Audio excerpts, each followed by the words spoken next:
Bismillahirrahmanirrahim. This is Abdul Basit Sohail from Lahore, Pakistan. Today we shall discuss and understand the concept of musharaka. First, we have to understand the concept of shirka. Shirka is the term used in Islamic jurisprudence for partnership, where two or more people agree to carry a business, agree to participate in capital and its profit. Shirka means being a partner. Shirka has two types, Shirka al-Milk and Shirka al-Aqd. Shirka al-Milk further has two types. It can be compulsory or it can be optional. Shirka al-Aqd has three types. Shirka al-Amwal, that is also called Musharka. Shirka al-Amal and Shirka al-Wujuh. So Musharka is the one part of shirka. So shirka is the comprehensive term as compared to musharka. The term musharka is introduced by recent scholars that is used for shirka al-amwal only.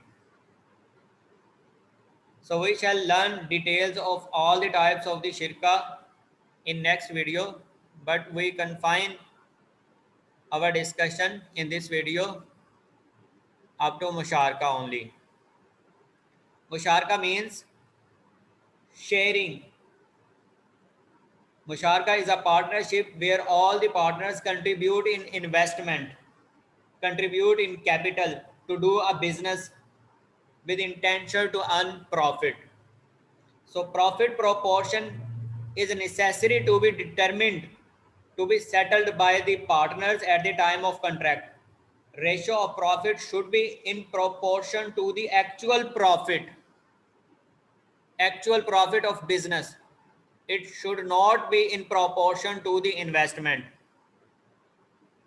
So according to Imam Abu Hanifa, ratio of profit may differ from the ratio of investment in normal circumstances.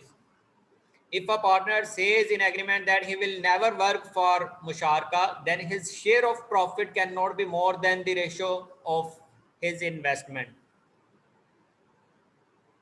But the viewpoint of Imam Malik and Imam Shafi is different.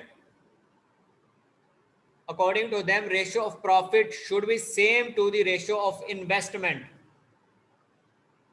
According to Imam Ahmad bin Hanbal, ratio of profit can differ from ratio of investment with the free mutual consent of parties. But all the jurists, Imam Abu Hanifa, Imam Shafi, Imam Malik, Imam Ahmad bin Hanbal, rahmatullah, all are unanimous that in case of loss, the law should be beared according to the ratio of investment. Loss will be according to the ratio of investment. Legality and legitimacy of shirka is established on the basis of Quran, Sunnah, and Ijma. The translation of the words of Quran is, and verily many partners oppress one another except those who believe and do righteous deeds, and they are few. Holy Prophet ﷺ said that Allah says, I am the third of the two partners as long as they do not cheat one another. But when one of them cheats the other, I leave them. It means they are deprived of the blessings and the favors of Allah. Hadith Qudsi, Allah subhanahu wa ta'ala has declared that he will become a partner in a business between two mushariks until they indulge in cheating or breach of trust. So legitimacy of shirka is established on the basis of ijma too. All the jurists of different ages are unanimous on the legitimacy of shirka. Thank you for watching this video. May Allah bless you in this world and hereafter. And may Allah forgive my mistake in content and concept.